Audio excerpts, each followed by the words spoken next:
Welcome back to Ty and That Guy. I'm Wes Chatham, and this is my good pal Ty. And today we're talking episode 507 of The Expanse, Oyeding. Written by Dan Nowak, directed by Marisol Adler. And damn, man, what a great show. What a great episode. I love this episode. Yeah, these two episodes especially, I think, were two of the strongest episodes of the season. Marisol came on and really brought something interesting to The Expanse with her style of directing and the way she sort of handled these two episodes. And Dan, of course, has been with us since season one. So, you know, he's one of our longtime writers, really wrote two incredibly strong episodes. And these two episodes have just a lot of the Naomi storyline, which is good because we're going to be talking to Naomi a little later. Dominique. Yeah. Miss Tipper. You know, I've always been fascinated with her backstory and her relationship with Marco, and to be able to see them in happier times with the baby and young Naomi and young Marco, I thought that was really interesting. And I'm looking forward to talk to her about her preparation and the relationship she's had. Yeah, and I don't remember who pitched that in the writer's room. It might have been Dan. These were his episodes. It might have been him that pitched it, but I don't remember. Mm-hmm. But we don't like to do flashbacks. We're a show that avoids the flashback format. Mm-hmm. And so this was unusual for us to have just that brief couple of seconds of flashback to that moment between the three of them, you know, with Naomi and Marco and the little baby. But the thing is, it was images. So it was. It looked like, you know, flashes of memory. It was just kind of like an abstract thing to kind of give that glimpse. It wasn't, you know, it was shot to be very subjective, exactly like what you're saying, to try to shoot it in a way that makes it clear that it is a memory. I also think, and one of the things that you guys do really well is you give these really great dramatic choices that reveal so much about the character and how much the character's changed. So when Holden gets the distress call from Naomi, the fake one, the sim one, he now has a choice to go after Naomi or continue with the proto-molecule. And it really shows, I believe, Holden's growth in a lot of ways, because he knows how important to the existence of humanity that proto-molecule is, but he desperately just wants to throw caution to the wind and go after Naomi. It's funny because that growth comes up in sort of an opposite way. So we have a scene in an earlier episode, I believe it's the end of season 2. We have an episode where the way we show that he's grown is he abandons his hunt for the proto-molecule monster and goes to save Naomi when she's on the somnambulist.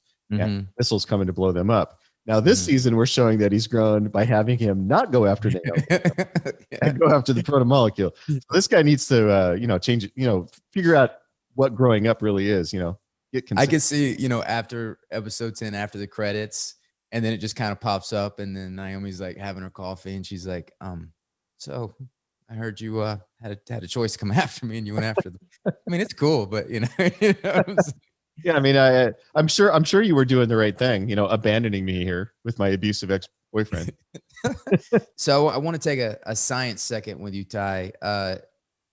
One of the things that I was curious about, is it possible? So what I thought was beautifully shot and beautifully done when Naomi makes that leap and everybody thinks that she's going, that she's just, walking out in space and killing herself. Is it possible for someone to survive for that long, being out in the space vacuum and being exposed to radiation? Yeah. We actually have some pretty good information on this. NASA accidentally put one of their scientists in vacuum in the 60s. And we have it on video, so we know exactly what happened. Sorry. Yeah, we know. Sorry about that. Yeah. But the two big dangers are radiation and the fact that there's no air. The radiation, because there's nothing between you and the sun, and that's why Naomi gets so burned on one side of her face. That's the side that's facing the sun. And then, the fact that there's no air. You can hold your breath on Earth. You can hold your breath for a couple of minutes, but that's because you actually hold air in your lungs, and your body keeps taking oxygen from the air trapped in your lungs. In space, you can't do that. You have to breathe out. You have to let all the air out, or it'll damage your lungs. So that means you have about 15 seconds of oxygen in your blood before you pass out. And we have pretty good data on that. That's a real thing. So you have about 15 seconds to do whatever you're going to do, and then you pass out. And of course, if you're still in space when you pass out, then you just, a couple of minutes later, you just die. I think now is a good time to bring on our special guest, the great Dominique Tipper. Miss Tipper. Yay. I was just telling Ty, this is actually the first time I saw 507, and I just think your work is so good in it. And I remember we were doing double up days, and I was doing something completely different from you. And I remember seeing you every day getting in the van from your day at work. Your eyes are bloodshot red. You're just exhausted and like you're just falling into the van and like not even signing the call sheet and leaving. And I just thought you got into the booze again. I didn't even know that. But now I see this and I'm like, wow, this is a really emotional, stressful, it doesn't let up. I mean, this is the most emotionally, physically, and mentally exhausted I've ever been on this show. And I think that's saying something. But I just, it took everything out of me. And it took me a couple of months to recover as well. But especially these two episodes, 7, especially 7. It was just so emotionally draining. I can't even, So, just one thing I'm curious about in terms of your process, I was talking to Ty earlier that you guys have those images or those flash at younger, happier times, and you have the little baby that you're holding. Does that really help your sense memory or your performance to like get lost in that when you guys are actually shooting that and remembering those times and holding that little baby and imagining, does that really pull you into it more? I think it does help, actually. I mean, I'm an imagination guy. I'm not really like a method actor or anything. I mean, you know that about me, Wes. I'd already written all these backstories and memories. I actually find writing memories really helpful to pull from because I don't do method. It's like I just make them up. Mm-hmm. So doing that was not only... It was delightful for a few reasons. It was a nice break from what we were doing, which was just pretty much me and Keon, who plays Marco, were just at each other's throats the whole season. So to explore what maybe their love looked like was really quite beautiful, but also empowered why their hate was so impassioned and why, me and Keon talked a lot about this kind of crazy, passionate, toxic teenage love, and that in actual fact, there's a very thin line in their case between love and hate, and that when you go into the hate, it's not that much different from the love. And so I think exploring that kind of flashback, like what it would have been like, what their apartment would have been like, how happy they would have been with the baby and what it was like then was really like, it was really sad, actually. But it definitely helped my imagination. I find that you and Marco's... Sorry, I think it was... Oh, go ahead. No, you go ahead, sweetheart. I'm sorry. Thank you, sweetie. I think it was a really important scene because I think one of the things that we talked about in the writing of this season is we needed to understand why Naomi was ever with this guy. We needed to understand what it was that they used to have, because without a scene like that, without moments like that, we have a scene where Keon talks about how much he loved her, when they were together and how devastating it was when she left. Without those moments, she just seems stupid, and we never want her to seem stupid. Right. So we needed that moment. We needed to feel this intensity of their affection for each other for at least a few seconds so we understand where she comes from, because that you have to have it. And on that note, one of the things that really revealed a lot to me about their relationship, because I'm fascinated in their relationship with Marco and her, and seeing somebody as smart as Naomi being involved with him. But it really just shows the level of his manipulation. And when she had that scene with Josiah and she says, I realized that all my dreams were his dreams, all my ambition was his ambition. And she kind of assimilated into this greater thing. And then ultimately that's what everybody around him does. That's what makes him so dangerous. It is gorgeous how you can see from Naomi's mistakes. It completely informs how he operates and like what he does, because he'd done it with her. And so, her kind of saying this to Philip, like he's doing exactly the same thing to you, I know what this looks like, is also a really like kind of insight into who he is as a man. And we've got to realize, like, the thing as well is that Naomi and Marco were Philip's age when this was happening. So this is just his modus operandi. He's been doing this since he was a teenager. And now Philip is the age that Naomi was when he had the hold over her. And so it's this like mirror in a way of her seeing what he's doing, but also knowing what it is. And I think as well, it doesn't matter about how smart you are when love's there and when, you know, they're young teenagers and the love is that crazy, that passionate. It just kind of supersedes all logic, I think. And I think it echoes why she even goes and kind of looks for Philip. I think this is the most illogical we've seen Naomi. Well, we definitely see that Naomi has a type. Because Holden is like, I think Marco is like the bad guy version of Holden.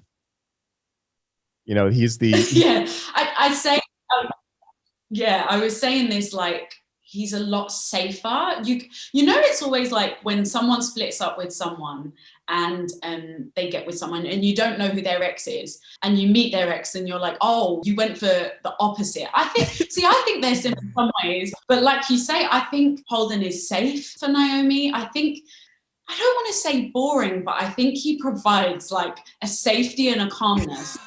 He's the opposite of Marco, and that's why like she's so is like call him boring. Not boring, hey, but tight. How are they alike? I do not.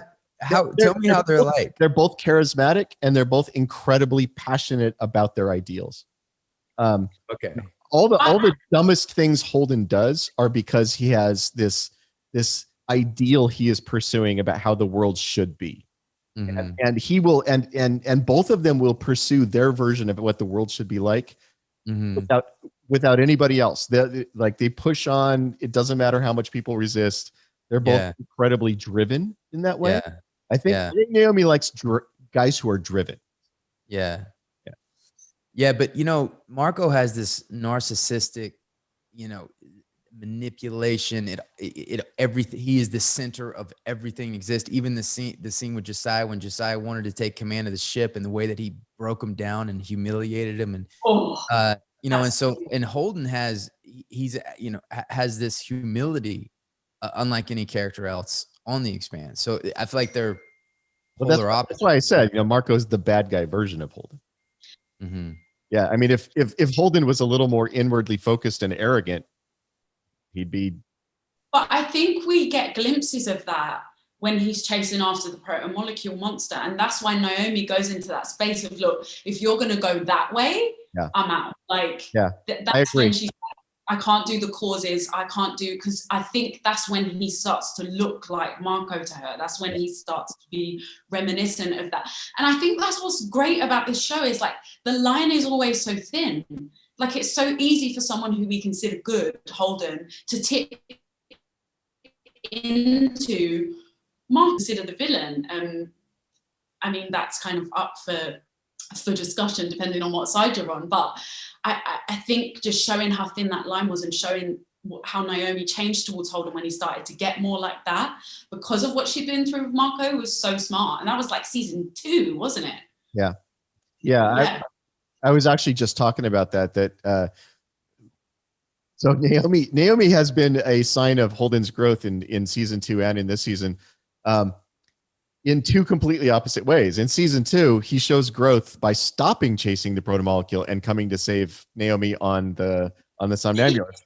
And in this season, he shows growth by not chasing Naomi and continuing to chase the protomolecule. Yeah. I was telling Ty, I can picture like after 10 and the credits roll, just have like a bonus scene where Naomi has her coffee and they're having coffee. She's like, so decided not to come get me, huh? This time, huh? Yeah.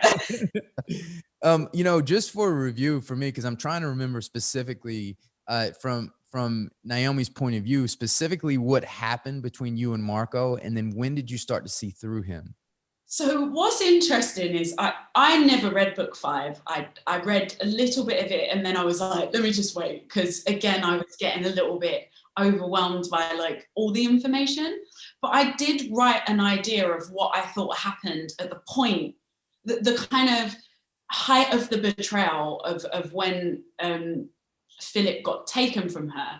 And word for word, what I wrote was what Sin confessed and what Dan wrote in the script. And I kind of couldn't believe it, but I could. Like, it was so kind of close.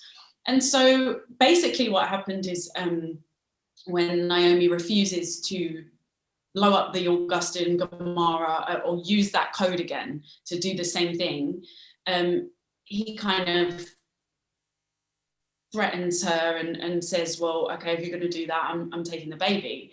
And so they kind of, for a few months, they hide Philip from Naomi, and she can't find him. And eventually when she just kind of gets to the end of her tether, she goes into an airlock and tries to kill herself. And Sin sees her do that, but the whole time she doesn't know that Sin is in on it. So that's what that scene is. So that's kind of, I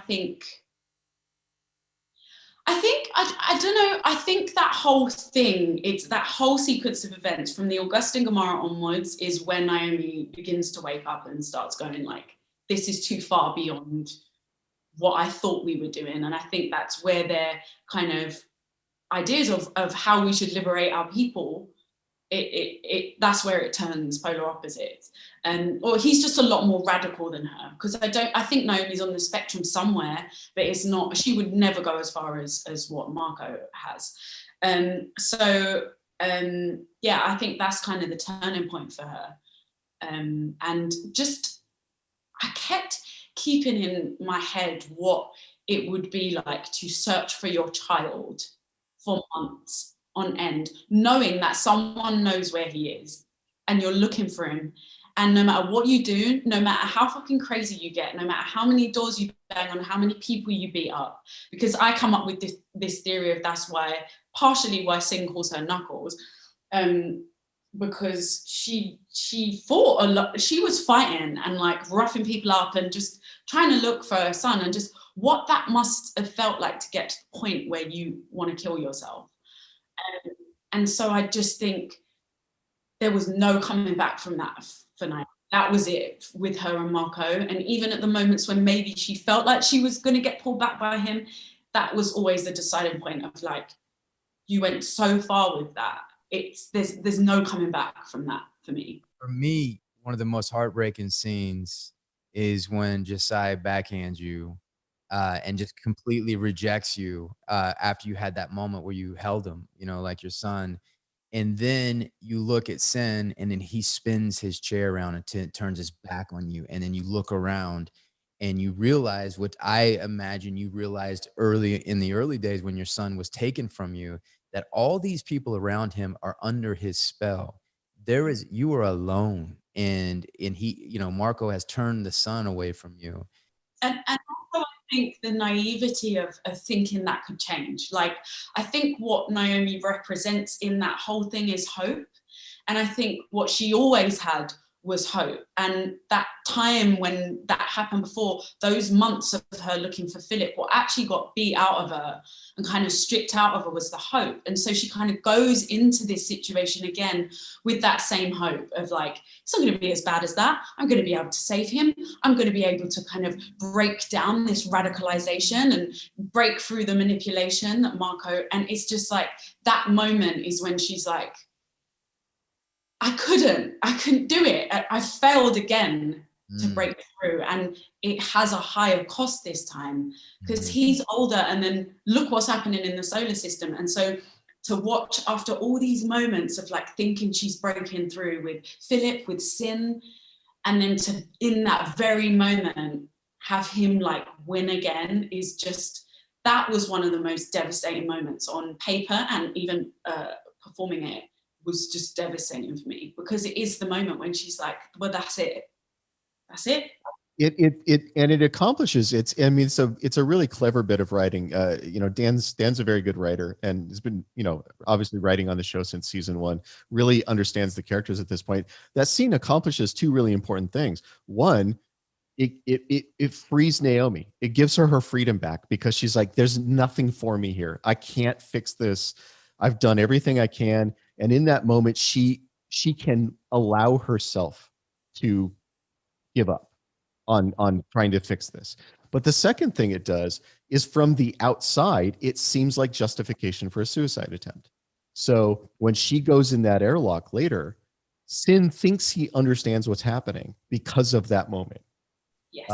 It's a really nice scene, because it sort of serves a whole bunch of purposes in the plot in just that one really emotional moment. It's just good writing. Yeah, I mean, Dan done an excellent job. Like, I actually emailed him and was like, "You've always been good, but you knocked it out the park with these episodes." Yeah. Like, I mean, I never compliment him to his face. No, I don't either. Get out, yeah. But you know, I'll say it behind his back. It's an. Dan, if you're watching this, I don't think you're a good writer at all. Did you see? I didn't get to work with Marisol much because I wasn't in the 7, the one we're discussing now. Did you have a good? It seems like you guys had this great connection, and she really understood your character arc. I had an excellent time with Marisol. I mean, I'm not sure I would have kind of got through those episodes without her. Like, there was just a kind of attentiveness and nurturingness that she brought to, I don't know how to explain it. She was just very careful with what I was doing and how delicate it was. And so I just felt cushioned by her. And I felt like she just had my back behind that monitor. And so I just think, in doing these scenes, they were so hard. And some of these scenes we done like all in a matter of the same day. Mm-hmm. So like, I mean, thank the stars that scene with me and Sin, she cross-shot it. So we didn't have to do like all this coverage, because again, it was just like, that scene tore me to pieces. The scene with Josiah, with Philip, was so long. And so she just always had us, the performers, in mind, and worked her shots around it, and also brought these kind of innovative things that, like, even the choice with the flashback to cut it with me kind of sitting there reflecting in the cell, like, I don't think that was in the script. That was kind of something she added in. And I just thought, upon watching it back, it was such a beautiful kind of way to get into and make that not like a cheesy flashback. Keep that kind of, it's inner, it's like in Naomi's head. She's kind of remembering what happened before, and then that scene with Marco that comes straight afterwards, it's like, this is what they've become. And so I just think it really complemented Dan's writing as well, what she'd done, the choices she made. Mm-hmm. And so yeah, I loved working with Marisol, and I'm just glad she was there for these episodes, because they were. You know how you described nurturing and supported, all those things is the exact opposite of what I feel when I work with Ty. Yeah. I have a different process. My process is I beat you until you insult.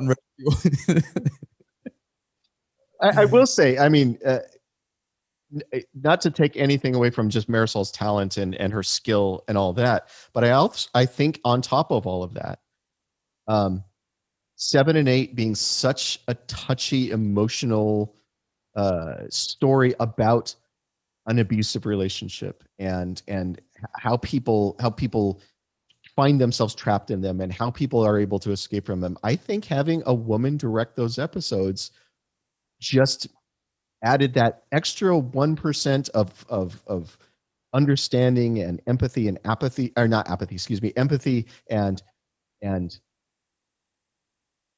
just whatever it was. There was just, I think, like any of our directors, you know, I would have trusted them to do it, but I think she just brought something to it that was just a little more, just a little bit. And I think the kind of shorthand between us and stuff, it was just, I don't want to say it in a reductive way, like, oh, because she's a woman, but right. It definitely did feel like there was just an understanding between us and a kind of energy that she just got it, and she got me, and she got what Naomi would be going through within that, and just there was a care that felt very maternal and feminine, divine in its kind of feminine energy to me, that kind of went between us, that was really important for these episodes, especially like the scene with Philip. Like we went through a few different versions of that scene, and then even the putting in the kind of idea to touch him and have him in my arms, like that wasn't in there. Yeah, I think it turned out really well. I can't wait for everybody to see your work. Before we end, I always like to tell something personal about working. And one of my favorite things about Dom, working together with Dom, is she is so musical. There is music at all times around Dom, and she is constantly dancing. And how it all worked out is our trailers are connected to each other and working. And it's so nice for me because I hear the music, and she's always dancing. So there's like a little rock when I'm sitting down, I can just feel like this little rock of her dancing in there, and it slowly just rocks me to sleep when I go out there. And it's such a happiness that just follows, so musical, and it follows her everywhere. And I think that's also an extension of your performance as an actor. Like it just flows, that energy, kind of that energy that musical, everything. So, and I love when we sing together too. Oh, I love it. It's my favorite part. Tender voice, Wes. Yeah. Should we do a little something for the people right now? I think everyone should hear you sing at least once. I'm just kidding. Dom's like, do you really want to do that? I love it when I can hear you singing and next door in the trailer at the top of your voice. But Dom being a dancer is like, at the same time, one of the best things for us producing the show, and one of the worst things for her, because whenever we have a wire gag in the production meeting, where I was like, oh, Dom could do that. She's a dancer. She's got great physical control. She can absolutely do that in a wire. And then, like, cut to 3 weeks later, we're hanging Dom upside down from a wire, and she's like, why are you always fucking putting me in wires? See, that's why. Yeah. I remember with the first season, when we first would all go hang out, and we would go to dancing clubs. We go to clubs, everybody's dancing. I remember, finishing my beer, be like, I'm about to go make this dance floor my boss. And I'm, finishing up the beer, put it down. And then Dom will get out there and she's dancing, and everybody's just like, you know what? We're just gonna, we'll sit over here. We'll just let her do her thing. On me. I always wanted everyone to join me, and then people would see me dance and be like, I can't dance good as you. I'm like, nobody cares, just get up and move. But this happens to me all the time. I'm always the first person up on the dance floor, always. Like rap parties, if you're looking for Dom, she's on the dance floor. That's where I'll be from 7 p.m. when it starts. Yeah. And she'll have somebody go get drinks for her. She's not going to take a break. But thank you so much for joining us and having this discussion. And, it's just been so great working with you for over 6 years now. And I feel like you're, one of my best friends. And so it's so nice having you on and getting to talk. And you did such great work. And can't wait for everybody to see it. Thank you. I'm so sorry we kill you after episode 7. Yeah. God, I hope you make it. Yeah. I hope I make it too. Thank you guys for watching. Please like and subscribe down here, and let us know what you think. Also, you can check out tyingthatguy.com, and we look forward to seeing you soon.